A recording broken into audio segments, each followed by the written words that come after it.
कुशीनगर जनपद में आपका स्वागत है। मैं हूँ हाजिरा अंसारी और इस वक्त हम मौजूद हैं नामांकन स्थली कुशीनगर में।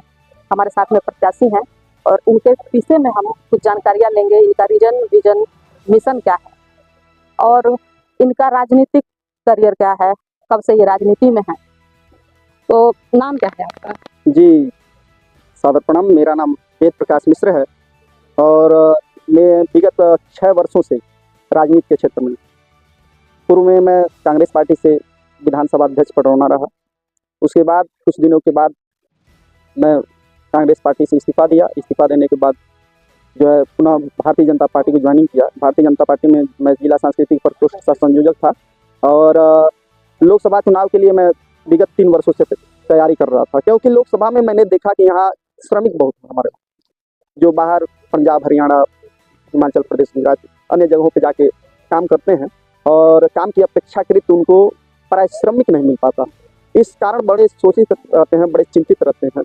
और हाल ही में अभी 6 महीने के अंदर, 1 वर्ष के अंदर मेरे ग्राम में ही 2 घटना हुई और दोनों घटना में शोषण के कारण दो लोग मृत्यु को प्राप्त हो गए, 2 श्रमिक, और दोनों 18 से 24 वर्ष की आयु के थे।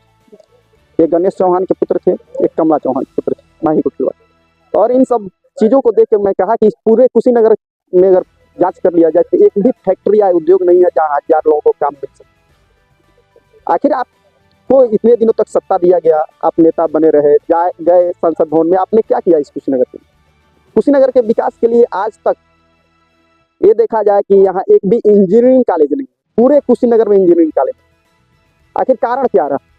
आप चुने इसीलिए जाते हैं कि यहाँ की जनता के मुद्दों को समझे। यहाँ जो मेडिकल कॉलेज बना हुआ है वो यहाँ की युवाओं की सोच की देन रही है। एक स्वर्गीय शशांक तिवारी जी की मृत्यु हुई और मृत्यु होने के बाद दर्दनाक हुआ हादसा आज तक मैं भूल नहीं पाया हूँ। मेरे बड़े भाई थे और उसके बाद यहाँ के युवाओं ने मिलकर एक ट्रामा सेंटर संघर्ष समिति बनाया। उसके अध्यक्ष श्री प्रभुनंदन उपाध्याय जी रहे और उन्हीं के नेतृत्व में यहाँ से आवाज़ उठा और आवाज़ से हजारों युवाओं ने एक साथ ट्वीट किया माननीय मुख्यमंत्री योगी आदित्यनाथ को, और उनके पास जब गया तो उन्होंने हर जिलों को मेडिकल कॉलेज दिए। इसके लिए तो मैं धन्यवाद देना था। लेकिन ये युवाओं की सोच रही ना कि नेता लोग अब कह रहे हैं कि मैं बनवाया हूँ, लेना चाह रहे हैं लोग। आज पटरौना सबसे प्रमुख मुद्दा यहाँ का है कि जटहा बगहा अगर पुल बन जाता, एक जटहा बगहा पुल है, अगर वह पुल बन जाता तो कम से कम 100 किलोमीटर के दायरे में जो घूमना पड़ता है वो नहीं घूमना पड़ता। आज तक जटहा बगहा पुल के लिए हजारों युवाओं ने संघर्ष किया।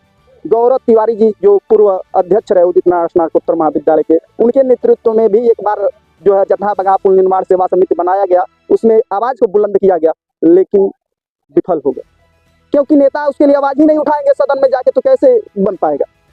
और नेता अभी आपने कहा इससे पहले आप 2 पार्टियों में रहे, बड़ी बड़ी पार्टियों में रहे, क्या कारण हुआ कि वहां से आपने मुंह मोड़ लिया? देखिए, सच्चाई ये है कि राजा को राजा बनाया जाना, भिखारी को भिखारी बनाया जाना, यही पार्टियों की नीति बन गई। ऐसे भ्रष्टाचार जनित पार्टियों में कौन रहने जा?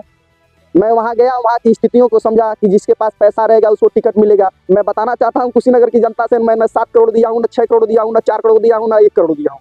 मुझे मेरे पार्टी ने स्वतंत्र रूप से 1 रुपया लिए बिना, भले से क्षेत्रीय दल है सुभाषवादी भारतीय समाजवादी पार्टी, सुभाष पार्टी, लेकिन मुझ पर विश्वास जता के मुझे टिकट दिया। और यहाँ की जनता ने चंदा लगाकर मुझे, मेरी जो है जमानत राशि जमा करके मुझे चुनाव लड़ा रही। मुझे कुशीनगर की जनता पर विश्वास है कि वो इस बार अपने बेटे को चुनेगी और संसद भवन में भेजेगी, क्योंकि यहाँ विकास कराना है, यहाँ औद्योगिक क्षेत्र बैठाना है, उद्योग को बढ़ावा देना है। यहाँ सबसे जरूरी है कि 5-5 चीनी मिलें बंद है, कम से कम 2 चीनी मिल तो अवश्य चलाना है। नहीं पटरौना चीनी मिल शहर में चल पाएगी, अन्य किसी इंडस्ट्रियल एरिया में देख लेंगे, वहाँ जगह जैसे होगा वहीं रोड निर्माण करा के वहीं बैठा देंगे।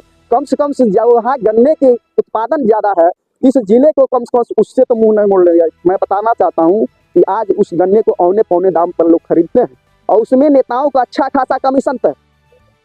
लोग गुड़ बनाने के लिए औने पौने दाम पे थ्रेसर वाले लेते हैं और उसमें कोई इसका गन्ना मूल्य का उन लोगों के लिए जो है शासन द्वारा निर्धारित मूल्य नहीं है कि आप लोग इस मूल्य पे ही खरीदेंगे। जो मर्जी मन में आए वही लगाते हैं और किसान बेबस है, लाचार है, वो अपने गन्ने को बेचेगा ही बेचेगा।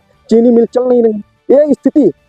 इसलिए किसानों की दुर्दशा पे, नौजवानों की दुर्दशा पे, यहाँ के विद्यार्थियों की दुर्दशा को देखते हुए स्नातक तक निःशुल्क शिक्षा होना चाहिए, ये मेरी सोच है। और मैं जिस दिन संसद भवन में पहुंचूंगा कहूंगा कि हाँ मुझे छात्रवृत्ति बच्चों को न दिया जाए, छात्रवृत्ति रोक दिया जाए, ठीक है, लेकिन कम से कम इनको निःशुल्क शिक्षा दे दिया जाए तो मैं बता दूं कि शिक्षा का स्तर 90% हो जाएगा। जो 60% 70% से है वो 90% 40% से सीधे 90% पे पहुंचेगा। लेकिन यहाँ क्या है कि जब एडमिशन कराना होता है तो शुल्क के अभाव में बच्चे नहीं पढ़ पाते हैं, क्योंकि उनके पास पैसा होता नहीं। एडमिशन के बाद आप छात्रवृत्ति देते हैं, कभी 6 महीने बाद देते हैं, कभी साल भर बीत जाता है, कभी किसी बच्चों को ऑनलाइन में कुछ गलती हो जाए तो आता है, किसी बच्चे का नहीं आता, ये स्थिति रहती है। मैं स्वयं भी एक बार पढ़ाई किया तो पढ़ाई में जब मेरा एडमिशन का शुल्क नहीं था तो एक भाई ने किसी तरह मदद किया 1-2 बार करने से, मुझे आज भी याद है और वो उनका मैं जीवन भर ऋणी रहूंगा। बाद में छात्रवृत्ति बहुत दिनों के बाद, 1 साल तो नहीं आया, दूसरे साल में आया, लेकिन बाद में मैं कमा के उनको किसी तरह पैसा कमाने के मैं दर्द समझता हूँ विद्यार्थियों का, इसलिए मैं चुनाव में आया हूँ। आप सभी लोगों को सादर प्रणाम। जैसा देखा जा रहा है कि बड़ी बड़ी पार्टियां मैदान में और सभी ने अपना रिपोर्ट कार्ड जारी किया है, आपके रिपोर्ट कार्ड में क्या है? हमारे रिपोर्ट कार्ड में स्नातक पर निःशुल्क शिक्षा है, जटहा बगहा पुल का निर्माण है, छितौनी से लेके तमकुही रोड तक ट्रेन चलाए जाने का हमारे रिपोर्ट कार्ड में है। एक मिशन है कि हाँ, ये ट्रेन प्रस्तावित बहुत पहले से है, लेकिन आज तक उस पर रेल दौड़ नहीं पाई, जिसके कारण छितौनी चीनी मिल और रेलवे के कारण एक बहुत अच्छा मार्केट हुआ करता था। आज छितौनी की जनता से पूछिए, वहाँ के दुकानदारों से पूछिए, दुकान तो खोले रहते हैं लेकिन बेचारे मायूस बैठे रहते हैं, उनकी बिक्री नहीं हो पाती है। लेकिन क्या करें, जीएसटी का भार सहने के बावजूद उस समय तो त्राई त्राई व्यापारी कर रहे थे, लेकिन वही व्यापारी चुनाव के समय आते ही भूल गए।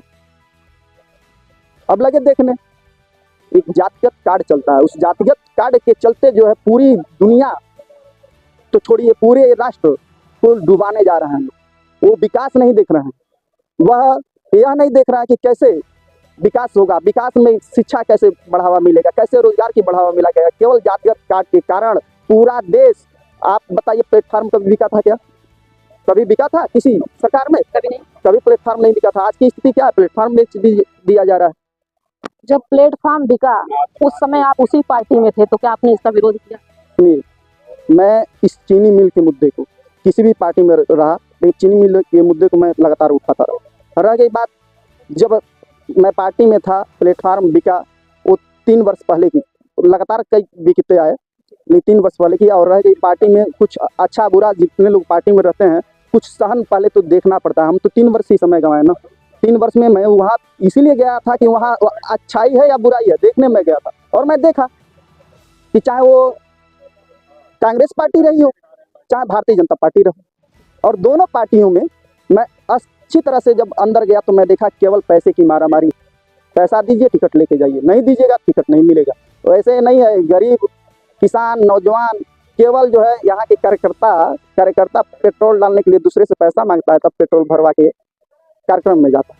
और जिस दिन टेंडर का आवंटन होता है वो ठेकेदारों को हो जाता है, क्योंकि वो अच्छा खासा कमीशन देते हैं। कमीशन की जो बीमारी है इस देश को चींटी जैसे खाती हैं वैसे ही खोखला कर दें। स्थिति ये है कि इस देश में अब जरूरत है नौजवानों की। नौजवान आए, युवा आए, और युवा अपने सोच से इस देश की तस्वीर बदल सकते हैं। इन्हीं सब बातों के साथ, और मैं कुशीनगर की जनता को धन्यवाद देना चाहता हूं, जिन्होंने भी मेरा अब तक जमानत राज के लिए सहयोग दिया है, उन्हें के चरण में नमन करना चाहता हूं कि आप लोगों ने जो सहयोग दिया उसके लिए आजीवन ऋणी रहूंगा। और कुशीनगर की जनता अगर विश्वास करके अगर हमको वोट देती है और संसद भवन में भेजने का कार्य करती है, तो मैं इतना भी, अभी कुछ देर पहले ही मैं न्यूज चैनल लोगों से कहा हूं कि मैं 1 पैसा इस लोकसभा की कमाई का किसी भी ठेकेदार से 1 रुपया मैं नहीं लूंगा कमीशन, और न ही लोकसभा की कमाई का 1 पैसा अपने लिए अपने परिवार के लिए रखूंगा। अगर मैं रखूंगा तो 2 हत्या के बराबर मुझे पाप लगेगा। मैंने शपथ ले लिया है कि कुशीनगर की जनता के विकास के लिए कार्य करूंगा, यहाँ के नौजवानों के लिए कार्य करूंगा, यहाँ के गरीबों के लिए कार्य करूंगा, यहाँ के किसानों के लिए कार्य करूंगा। और इसीलिए मैं चुनाव मैदान में आया हूँ। मुझे शौक नहीं लगा था, लेकिन बेबस होकर, लाचार होकर, यहाँ की पार्टियों की नीतियों को देखते हुए मैंने आज नामांकन किया है। और नामांकन पत्र में जो भी चुनाव चिन्ह मिले, मैं चाहता हूँ कुशीनगर की जनता विश्वास करके एक बार मुझे चुने। मैं निश्चित रूप से कुशीनगर के लिए अपना जो भी कमाई होगा उसका एक कण कुशीनगर की जनता के विकास में खर्च करूंगा। कुशीनगर में बहुत बड़ा मुद्दा है चीनी मिल और रेल परियोजना। जब भी चुनाव आते हैं चीनी मिल और रेल परियोजना सबसे बड़ा मुद्दा होता है। अब देखना यह होगा कि जनता किसको चुनती है, किसको मौका देती है यह रेल परियोजना चालू करने के लिए। नरेंद्र मोदी ने वादा किया था चीनी मिल चलवाने का और रेल परियोजना चालू करवाने का, जो कि अभी भी ठप पड़ा है, लगभग 2 दशक से ठप पड़ा है। अब देखा यह जाएगा कि सत्ता में कौन सी सरकार आती है और क्या लोगों को यह सुविधा मिलती है या नहीं मिलती। फिलहाल इस तरह की खबरों के लिए बने रहिए आप हमारे साथ। कुशीनगर जनपद से जनमंच खबर के लिए मैं हाजरा साहब।